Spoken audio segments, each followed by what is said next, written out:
और दोस्तों, आप सभी का रोचक कथाएं में स्वागत है। आज मैं लेकर आई हूँ माघ माह महात्म 15वां अध्याय। दत्तात्रेय जी कहने लगे कि हे राजन, प्रजापति ने पापों के नाश के लिए प्रयाग तीर्थ की रचना की है। सफेद गंगा जी और काली यमुना जी के जल की धारा में स्नान का महात्म भली प्रकार सुनो।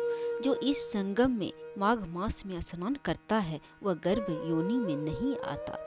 भगवान विष्णु की दुर्गम माया माघ में प्रयाग तीर्थ पर सब नष्ट कर देती है।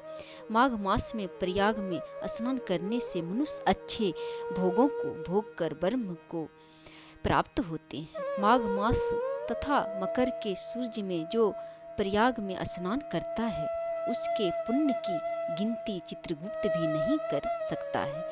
100 वर्ष तक निराहार रहकर जो पुण्य प्राप्त होता है वही फल माघ मास में 3 दिन प्रयाग में स्नान करने से हो जाता है। जो फल 100 वर्ष तक योगाभ्यास करने से मिलता है, जैसे सर्प पुरानी केचुए को छोड़कर नया रूप ग्रहण करता है, वैसे ही माघ मास में स्नान करने से मनुष्य पापों को छोड़कर स्वर्ग को प्राप्त कर लेता है।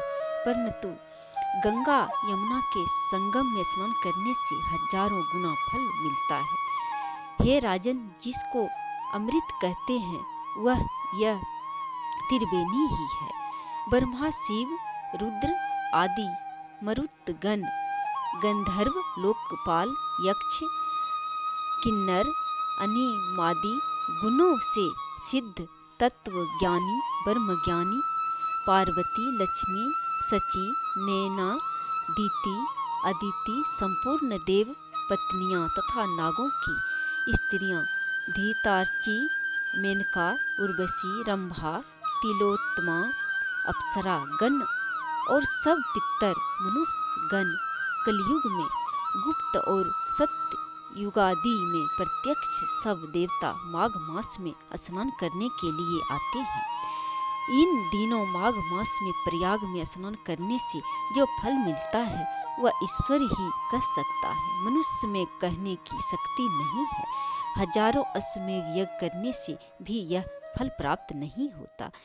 पूर्व समय में कंचन मालिनी ने इस स्थान का फल राक्षस को दिया था और इसे वह पापी मुक्त हो गया था। 15वां अध्याय समाप्त हुआ। जय श्री हरि।